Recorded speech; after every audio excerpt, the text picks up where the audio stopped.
I never told anyone this except my shrink. I embezzled $400,000. Too late to apologize for it, but I'm going to apologize for it now. It became known as the apology line, the brainchild of struggling artist Marissa Bridge, who created it to unburden himself from the guilt he felt from being a lifelong shoplifter, a secret that ate away at him.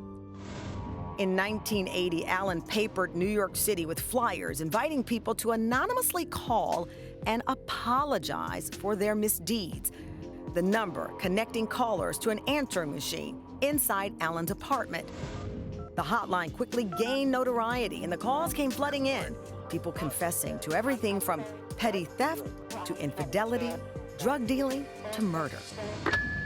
Well, I don't know how to say this, but I killed a man. We killed him, but we didn't mean to. I feel just so damn guilty, but I never got caught.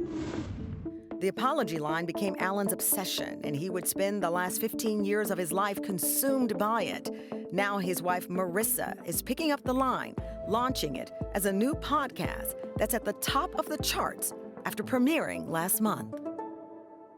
I have goosebumps. Joining us now is Marissa Bridge, host of the top new podcast in the country, The Apology Line. Marissa, thank you so much for joining us. So these are recordings that were left for Allen and that hotline back then that you are now playing. Why do you believe this is it's resonated, that's put you at the top of the charts now? Well, I think that, Allen's project ran from 1980 to 1995. But human nature hasn't changed and people's problems are still the same. The world has moved on, but our problems and the things that are festering inside of us have remained the same. Absolutely. So it's very relevant to today. Absolutely. Even though, it's the apology line in 1980, the calls came flooding in, as we pointed out. There was a point, a guy who identified himself as Richie, claimed to be a serial killer. I mean, the range of things that people were willing to confess, Marissa, what was it? Is it like being in a confessional at church? What was it? Well, I think that back then, the only way you could talk about something privately was either through the telephone, through a letter, or through a telegram. There was no social media, there was no internet.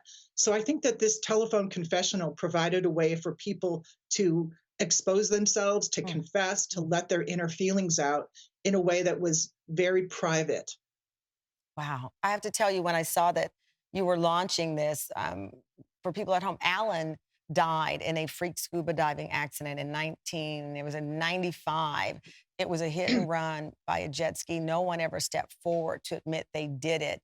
I was wondering, Marissa, in the back of your mind, do you think that person might, I don't know, hear the podcast and realize that this might be the platform for them to confess without maybe even naming themselves? Did that cross your mind because it's unsolved?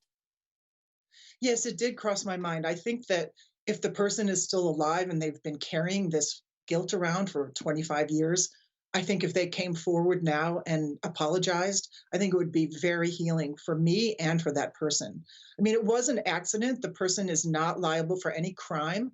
So if they're feeling like they are hearing this podcast or hearing this show today and want to reach out to me, I would really appreciate it. You would accept the apology all these years later?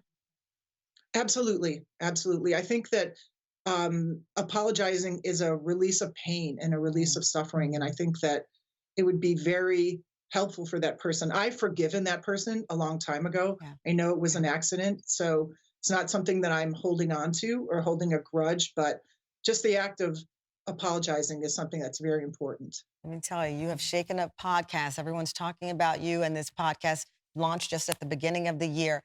Thank you so much, Marissa, for your time today. We so appreciate it. Thank you very much for having me. I really love your show.